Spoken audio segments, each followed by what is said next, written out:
She loves you very much. She has feelings for you. So why are you hurting her? I don't love her. Okay. I'm sorry if I have said anything wrong. Forgive me. Okay? But I don't know why they keep coming here pestering my life. I don't want them. You said them.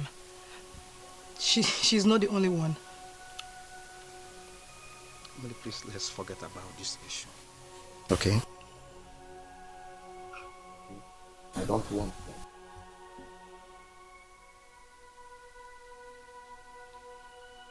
I don't want problems.